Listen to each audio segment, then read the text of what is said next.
Hello friends, welcome आप सभी का हमारे यूट्यूब चैनल में। तो आज हम केमिस्ट्री के जो चैप्टर है केमिकल रिएक्शन एंड इक्वेशन पे बात करेंगे। पिछले वीडियो में हमने केमिकल रिएक्शन एंड इक्वेशन की बात की थी और डिकम्पोज रिएक्शन और कम्बिनेशन रिएक्शन की बात की थी। आज जो हम है डिस्प्लेसमेंट रिएक्शन, डबल डिस्प्लेसमेंट और प्रेसिपिटेशन रिएक्शन की बात करेंगे। तो सबसे पहले चलते हैं डिस्प्लेसमेंट रिएक्शन क्या होती है। डिस्प्लेसमेंट रिएक्शन क्या होती है कि एक more reactive metal are displace with less reactive metal, उसे क्या कहेंगे हम, डिस्प्लेसमेंट रिएक्शन कहेंगे। लिख देता हूं मैं यहाँ पे मोर रिएक्टिव मेटल, या ऐसे लिखो दो reaction in which more reactive metal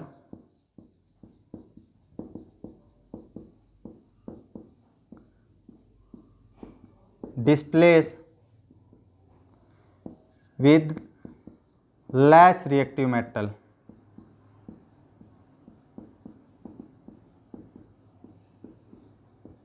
अब मोर रिएक्टिव मेटल और लेस रिएक्टिव मेटल का हमें कैसे पता लगेगा, तो इसके लिए हमारे पास रिएक्टिविटी सीरीज होती है।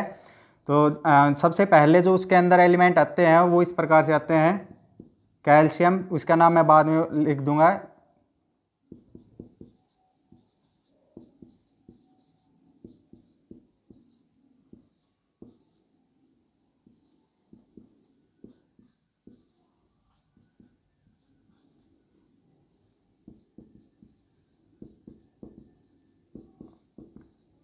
यहाँ पर सबसे पहले रिएक्टिविटी सीरीज में हमारे पास आता है potassium, sodium, calcium, magnesium, aluminium, zinc, iron, lead, hydrogen, copper, mercury, silver और गोल्ड। ये आपको मेटल नॉन मेटल के चैप्टर में मिल जाएंगी।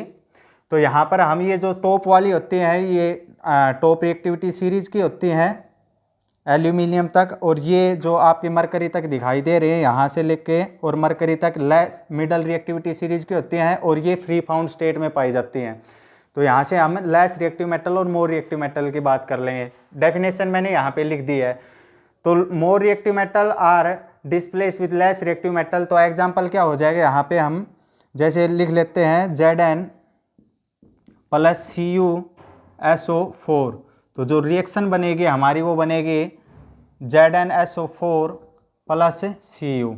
तो ये मोर रिएक्टिव मेटल थी और ये लेस रिएक्टिव। इसको हमने जब रखा तो जिंक सल्फेट बन गया। जिंक प्लस कॉपर सल्फेट को हमने डिस्प्लेस किया तो जिंक सल्फेट प्लस कॉपर बन गया।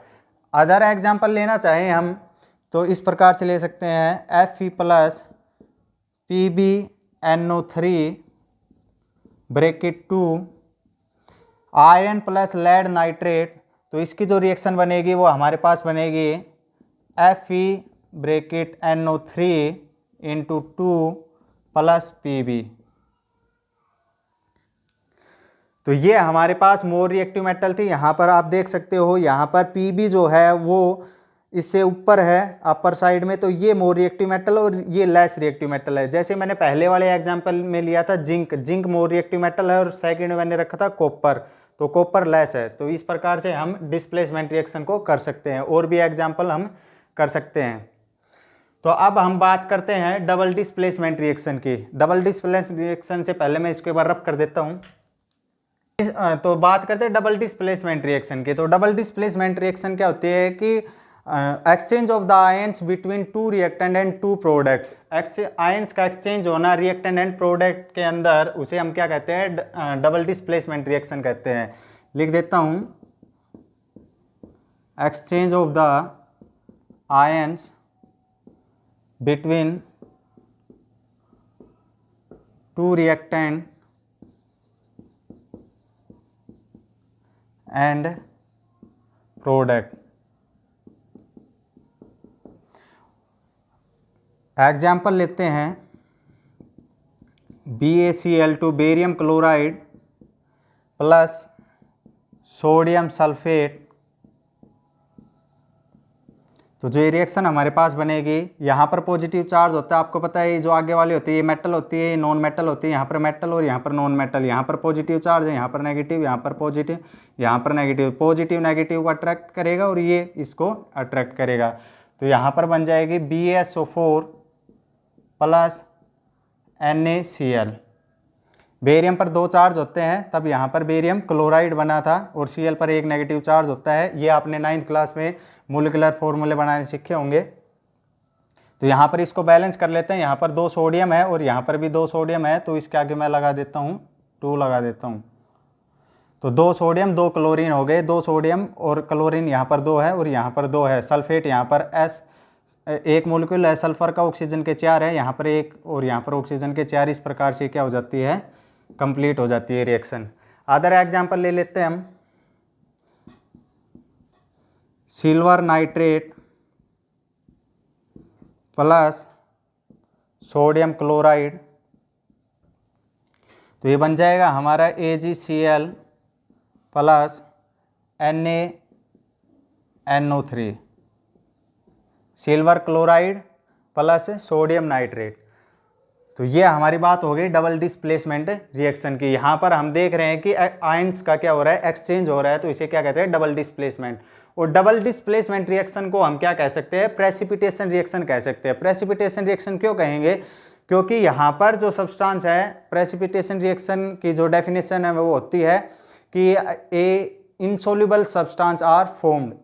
जब किसी चीज़ को किसी वाटर के अंदर या एक्वस सॉल्यूशन के अंदर मिक्स करते हैं तो वहाँ पर हमें इनसोल्यूबल सब्सटेंस फॉर्मेशन होता है। तो यहाँ पर जो इनसोल्यूबल सब्सटेंस है वो यहाँ पर क्या हो जाएगा, इस प्रकार से डॉट करके दिखाई देंगे। तो यहाँ पर ये क्या है, एरो का निशान दिखाया है, ये इनसोल्यूबल सब्सटेंस है जो बॉटम के अंदर सेटल्ड हो जाता है सॉलिड रूप में।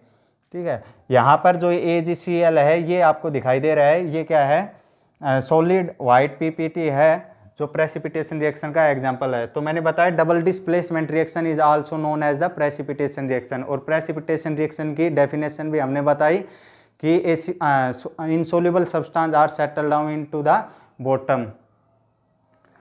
तो यहाँ पर हमने देखा डबल डिस्प्लेसमेंट और प्रेसिपिटेशन रिएक्शन की बात की। तो यहाँ पर प्रेसिपिटेशन रिएक्शन की मैंने डेफिनेशन लिख दी है। तो इसका एक एग्जांपल और ले लेते हैं हम। लाइम वाटर है जैसे हमारा कैल्शियम हाइड्रोक्साइड,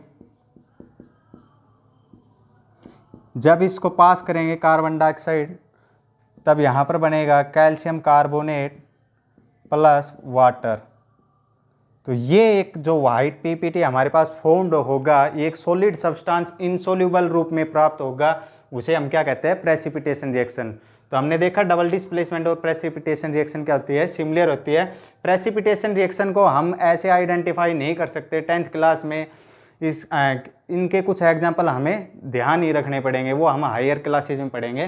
तो अब हम बात करते हैं एक्जोथर्मिक रिएक्शन की और एंडोथर्मिक रिएक्शन के बारे में, कि एक्जोथर्मिक रिएक्शन क्या होती है।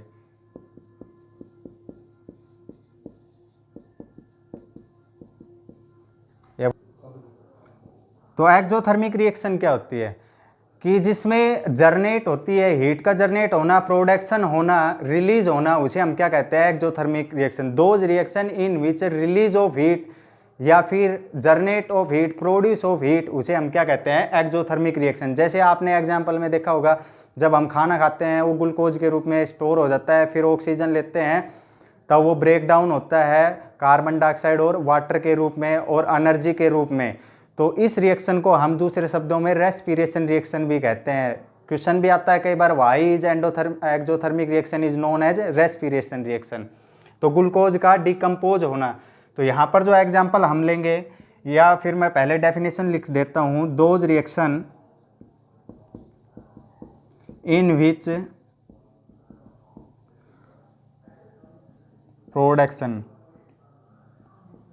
प्रोडक्शन ऑफ हीट या फिर रिलीज ऑफ हीट या फिर जर्नेट ऑफ हीट।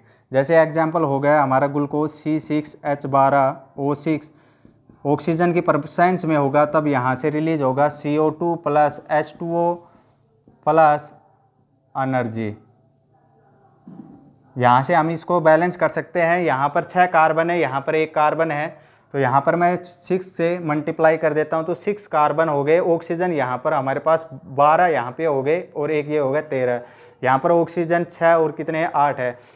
तो यहाँ पर जो हाइड्रोजन 12 है, तो पहले हाइड्रोजन को बैलेंस कर लेते हैं। तो यहाँ पर हाइड्रोजन अब हमारे पास 12 हो गए, यहाँ पर भी हाइड्रोजन 12 है, कार्बन यहाँ पर 6 है और यहाँ पर भी कार्बन कितने हमारे पास 6 हैं।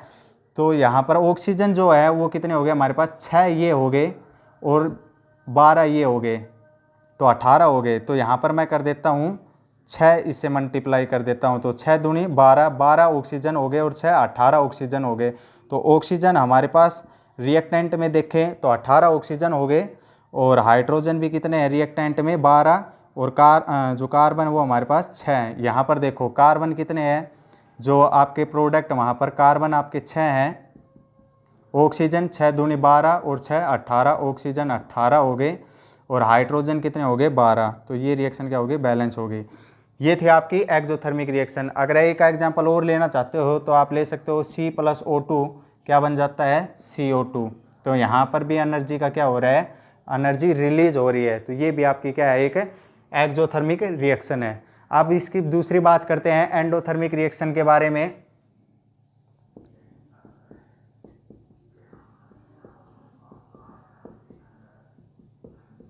तो एंडोथर्मिक रिएक्शन क्या होती है, एब्जॉर्प्शन ऑफ हीट, हीट को एब्जॉर्ब करना।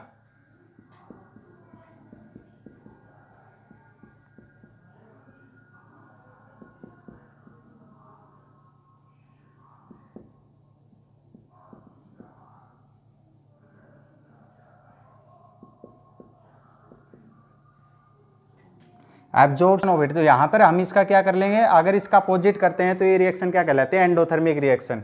जैसे यहाँ पर अपोजिट क्या हो जाएगा, carbon dioxide plus water plus energy, ये बनेगा हमारा ग्लूकोज C6H12O6 प्लस O2। इसको आप बैलेंस कर सकते हो इसी प्रकार से जैसे मैंने यहाँ पे करके दिखाया है। इसका जो सेकंड एग्जांपल हम लेंगे तो N2 प्लस O2, यहाँ पर बन जाएगा आपका 2NO। तो ये आपके जो रिएक्शन है ये कौन सी होगी, एंडोथर्मिक रिएक्शन हो गई। तो पिछले वीडियो में हमने कम्बिनेशन और डिकम्पोज रिएक्शन की बात की थी। इस वीडियो में हमने displacement, double displacement, precipitation reaction, exothermic और एंडोथर्मिक रिएक्शन की बात की है।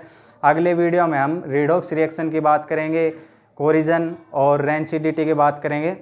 तो ये आपका पार्ट सेकंड था केमिस्ट्री का फर्स्ट चैप्टर का। अगर आपको हमारा वीडियो अच्छा लगे तो ज़्यादा से ज़्यादा शेयर कीजिए, लाइक कीजिए और कमेंट कीजिए। Thank you.